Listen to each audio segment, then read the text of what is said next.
Dune Awakening is a massive game. There is a lot of things going on that I wish I knew when I started out, which would have made my life so much easier. Some things I only discovered after 50 plus hours of playing, and I was blown away by how in depth some of these details were. Completely changed the way I play the game, but I only discovered them much later because the game doesn't hold your hand or tell you most of the game mechanics and things that are going to be included. So without further ado, let's discuss 20 things that I wish I knew before I started playing Dune Awakening. The first one, character masteries. When you start the game, you're going to choose your character, you're going to decide what kind of skill tree you are going to be starting out with. Now you can unlock these various skill trees later on via NPC quest lines, which are going to give you access to the other trees. However, you also get to unlock further abilities and upgrade perks multiple times if you progress the masteries of each skill trees. Now these masteries are going to be quite long quest lines, and it is going to require you to do quite a lot of things for different NPCs, but doing them will reward you with much stronger perks and will also give you quite a lot of XP as well as money doing them, so you definitely want to do these when possible. The next thing that I wish I knew that the game doesn't explicitly tell you about is joining the houses. As it is right now, there are two main houses in Dune Awakening. The developers did state they would add more. As it is, there is the house of the Atreides as well as the Harkonnen. Now you can join these houses by doing certain quests and also increasing your rank and standing within these houses. Doing so eventually will allow you to join these houses, and doing so will also give you various benefits such as unique base skins and items, as well as things such as skins for vehicles, amongst other things as well. You can also betray your faction and leave if you're not happy with it and then join the other faction. I think you can only do this once,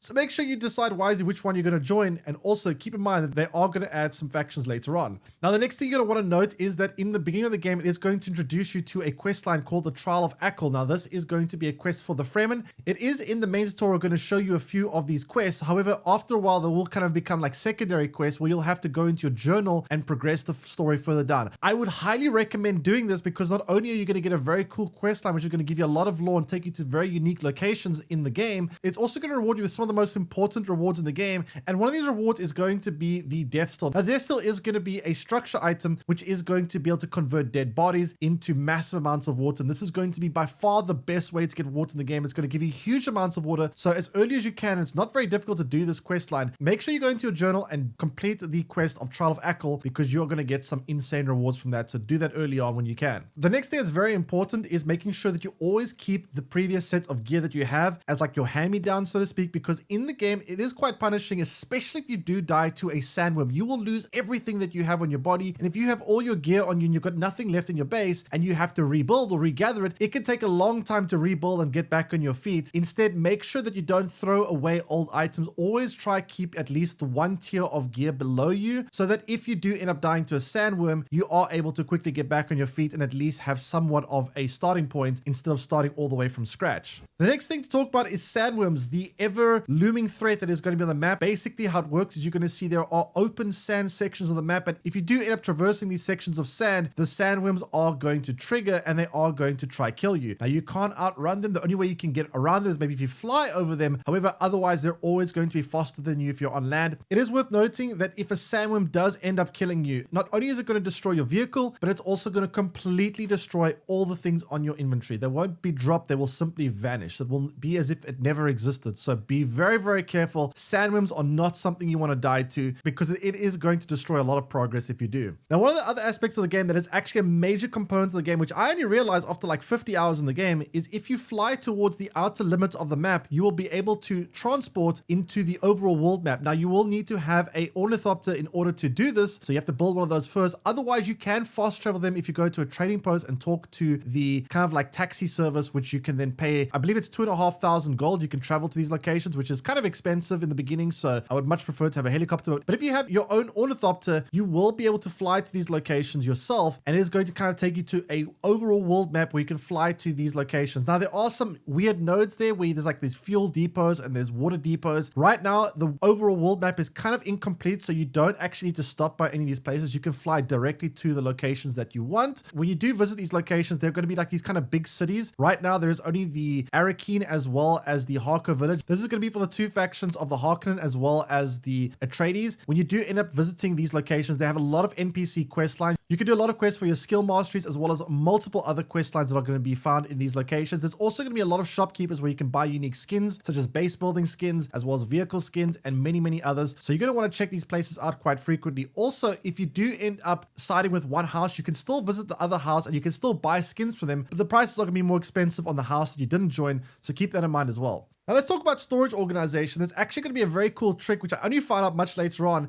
But if you do, let's say, go on a run, you just got on your dune buggy, you brought back a massive amount of resources, and you find yourself having to manually take things off your dune buggy, back in the chest, off the dune buggy, back in the chest. If you do end up opening the chest, and this could be a chest anywhere in your base, so long as your dune buggy is also in your base, or whatever vehicle you have is also in your base, you can press a little drop down from backpack and select which vehicle you want to select from, and you can just drag items across, basically allow you to teleport items across your base. So you don't have to manually do this every time. That can actually save you a lot of time. And I wish I knew this when I started out, because I was doing this manually for the longest time until someone told me you can actually do it like this. Let's also talk about time of day and how it is going to affect the world, especially at nighttime. During the night, there is going to be elements that are going to change from the daytime, such as, for example, slaver ships, which are going to be kind of this hovering aircraft that is going to have a spotlight. If you're caught in the spotlight, it is going to kind of freeze you in place for, I think it's like roughly 10 seconds. It's quite a long time actually, where then you're also going to be ambushed by a bunch of slavers who are going to try to kill you. Be careful when you're traveling on the dunes at night, because even if you're on a vehicle, they're going to freeze you solid, and this can end up getting you killed by a sandworm. So be very careful of these spotlights. It's also worth noting that during the night, you are going to see, if you press T on PC, you will see the kind of like timing of the night and how close it is to dawn. This is actually quite important, because if you're using a dew scythe or a dew reaper, you are going to be able to get better harvesting from flowers when you do end up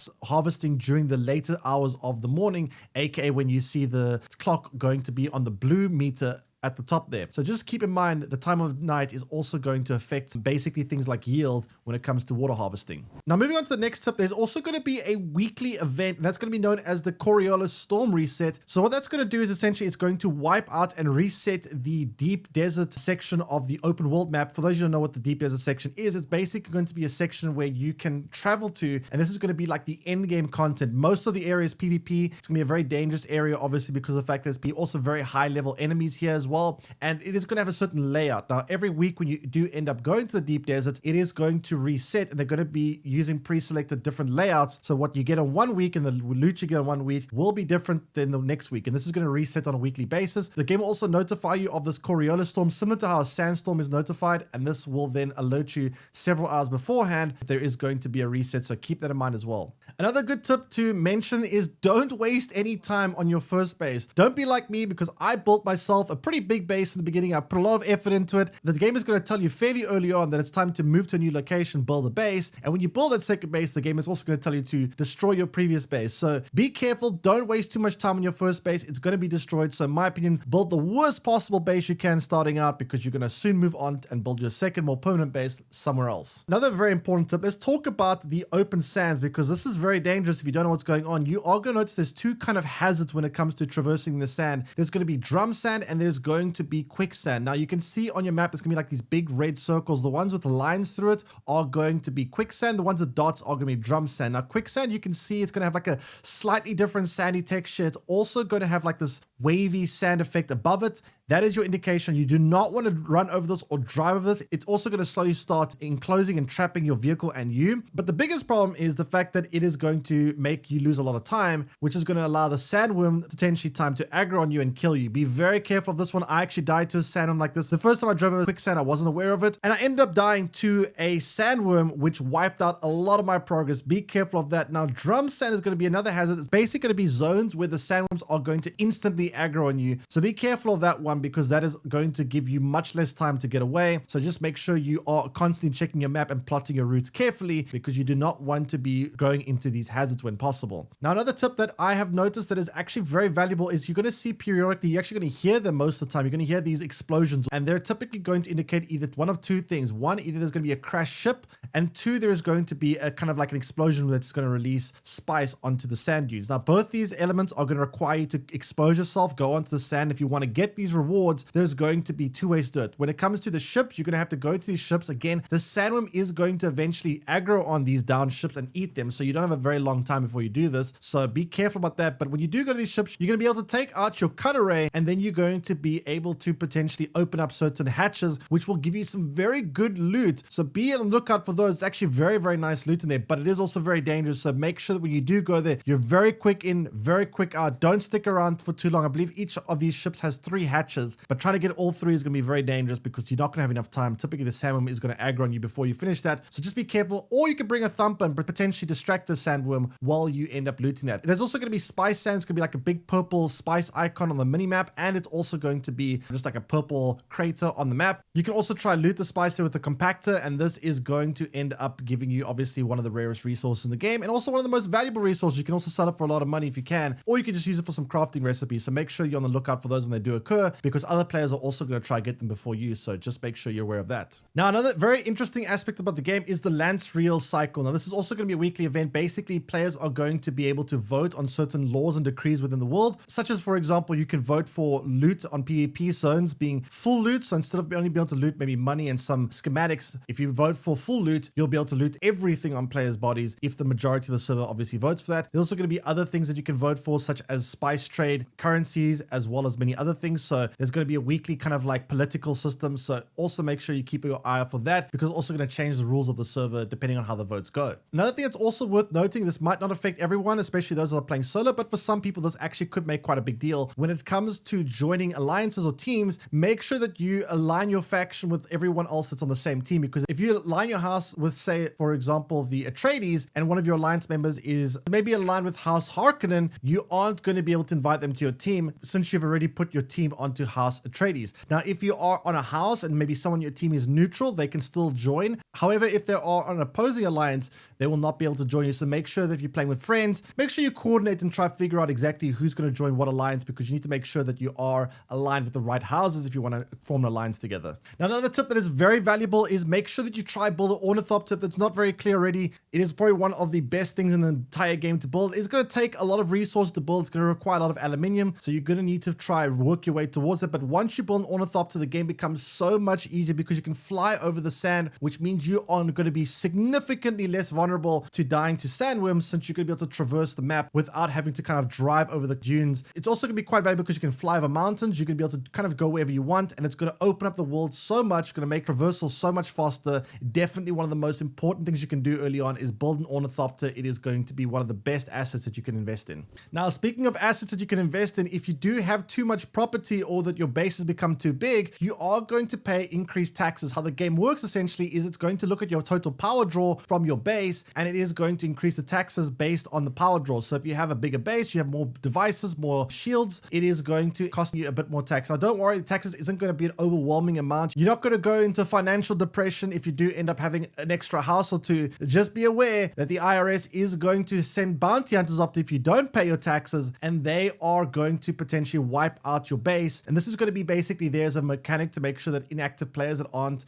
actively logging into the game and paying their taxes and whatnot are going to be kind of eliminated, so that, you have to keep playing the game to prevent servers from being overwhelmed by inactive players. But as long as you are actively paying your taxes, not a huge amount. It depends on how big your bases are, of course, but it won't be an overwhelming amount. You will have to visit one of the major cities in order to pay it. And when you do end up paying it, it is, I think, a weekly thing that you do need to contribute towards. And again, the more bases you have, or the bigger your bases are, the more tax you're going to have to pay. Another thing that's very important to note, this one is very easy to forget about, is make sure you keep your base powered at all times. Now, sometimes you might build a new machine, and if that machine goes over the power limit, your entire base will shut down, and you might not notice it. And if your base is shut down, it will start taking damage periodically to the sandstorms, which can, over time, destroy your entire base. So make sure that when you log off at night as well, that all your generators are completely fueled up, because if you don't have enough power, maybe one of the generators cuts out during the night when you're sleeping, you might wake up the next morning only to realize your base has taken a lot of damage from sandstorms or been completely destroyed in the process. So make sure that every night, or make sure when you play, but just make sure you put fuel in all your generators. It is not difficult to do.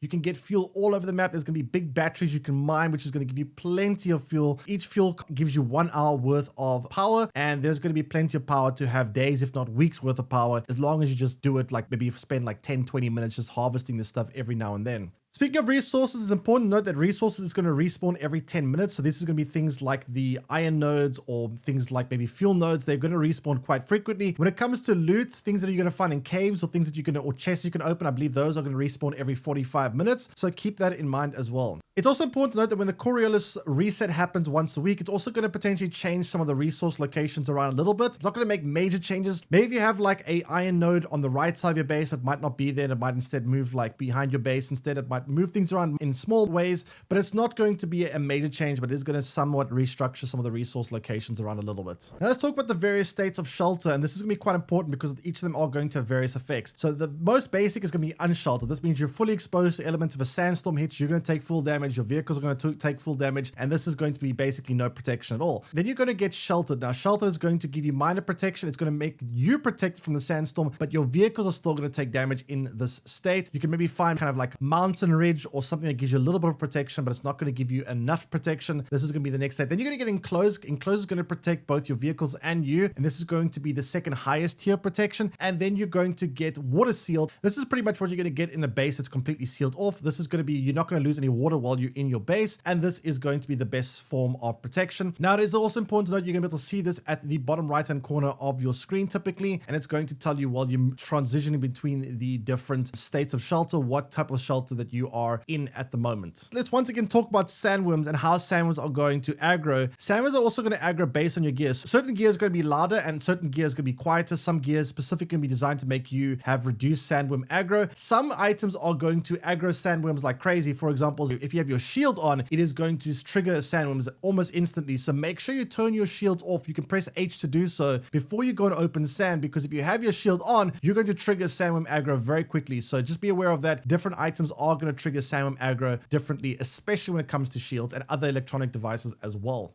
Let's also talk about your starting faction as well when it comes to choosing which skill tree you want to unlock immediately. I would highly recommend choosing the Bene Gesserit skill tree because that quest line to unlock later on is probably the most difficult of all the skill trees. You can unlock all of them anyway, and if you already start off with the Bene Gesserit, you won't have to unlock that one since you will have started with it, and the other skill trees are a lot easier to unlock, so rather choose the Bene Gesserit one to start out with since that one is the most difficult. The other ones are very easy, especially things like the Troop and the Planetologist are extremely easy to unlock early on, whereas things like the Bene Gesserit and the Swordmaster are a lot more involved and take a lot more time to do. Anyway, I hope you guys learned something. If you did, don't forget to like and subscribe. And if there's any other tips that you know that maybe I missed out on or that you want to share, please leave them in the comment section below. I'd love to find out. And I'll see you guys again next time. Take care, everyone, and bye-bye.